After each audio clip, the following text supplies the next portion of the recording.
那么下面我具体来讲一下这个肩胸部是怎么一回事。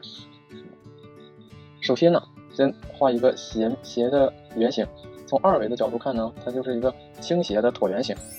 我们找到一个前后的一个相对的点这边作为前面，这边作为后面。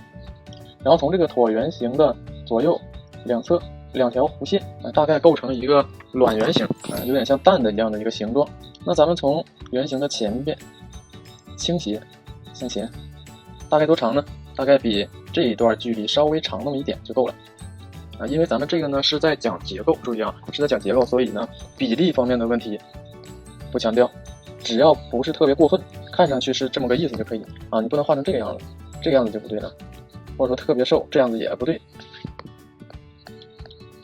画到能用就行。比例咱们后面还会具体去讲。这样咱们就得到了一个理想化的胸腔结构。确切点说，它是一个形态，胸腔的一个形态。胸腔上面这一块呢，就是一个向前倾斜的一个圆面，然后胸腔前侧这个是叫胸骨柄，咱们在解剖里面这个叫胸骨。然后整个胸腔像是一个腔体的一个形状，也像一个蛋形像一个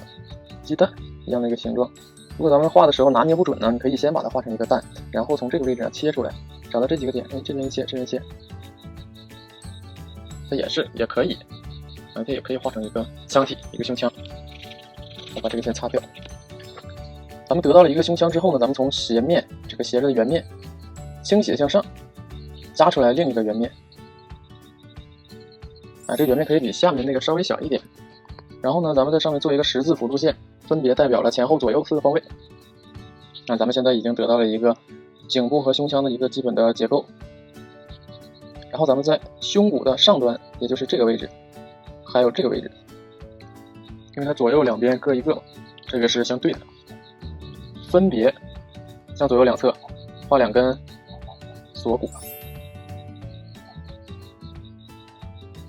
锁骨的形状呢，咱们从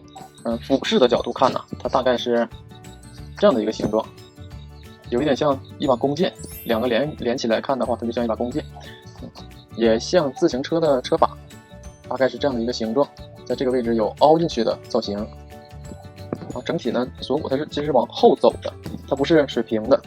在任何角度看它不是绝对水平的，它是往后去，然后拐过来，往后去，再拐过来，有这样的一个造型的特点。咱们现在得到了这样的一个基本的结构。